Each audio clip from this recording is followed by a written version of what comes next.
Let's move to your number 2 quarterback, Ike. And this was surprising to me. Carson Strong out of Nevada. What did you see from Strong? Because this surprised me, Ike. So when I looked at Carson Strong, I don't know if people can go back. They can YouTube this guy. His name was Drew Bledsoe.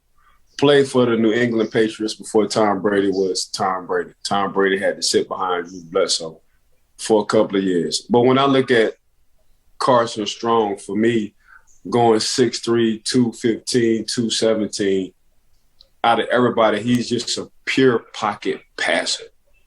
He do not want to leave the pocket. So when you have a guy who can leave the pocket but don't want to leave the pocket, man, he already know where he going before the ball even snap because his IQ is that fast. And for me, when I saw Carson, he has to have tight ends like he had at Nevada. He has to have wide receivers like he had at Nevada. And those were jump ball guys. Guys who going to go because he's going to let the ball rip. He's going to throw the ball up. He's going to trust that his tight ends or his big so-called power forward receiver is going to come down with the ball. Now, the best fade throwing, the best back shoulder quarterback out of everybody. And when I mean the red zone, he's just going to back shoulder the hell out you, or he's going to throw the ball up on the outside. That's exactly what he's going to do. And for me, I looked at Carson Strong when I was watching tape on everybody. Mark, I said, dang, this dude don't mind throwing in between the hashes. Because that's all he do. He throw a tight bullet right in between the hashes. Not as mobile or athletic any of these guys we're going to mention. But when you want to talk about just a pure passer, mechanics, just purity, okay, this guy, God dropped this man to be on the earth just to be a quarterback in the NFL. This is Carson Strong. And the reason why he's not getting the recognition he needs to get, I think because he played at Nevada. But if you pop in the tape and see this man throw the ball, man, he is fearless throwing the ball. He's Patrick Mahomes throwing the ball because he trusts his receivers or his tight ends that well.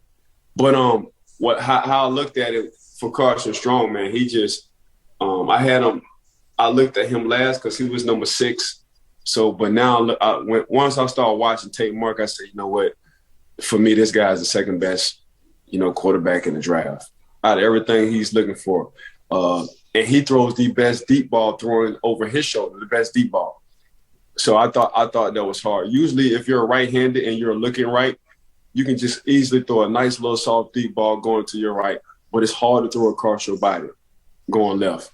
And he threw some of the best deep passes, going across his body to the left-hand side. So for me, Carson Strong just checked a lot of boxes. Anybody who picks up Carson Strong from Nevada, it's going to be more than a steal. It's going to be a I told you so kind of deal. You heard it here first on Bleav in Steelers from none other than Ike Taylor, the one and only.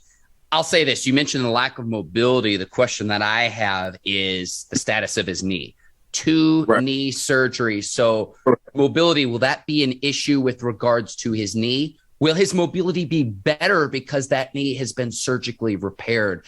A little bit of a question mark that I have about Carson Strong, but I hear what you're saying in terms of his ability as a passer.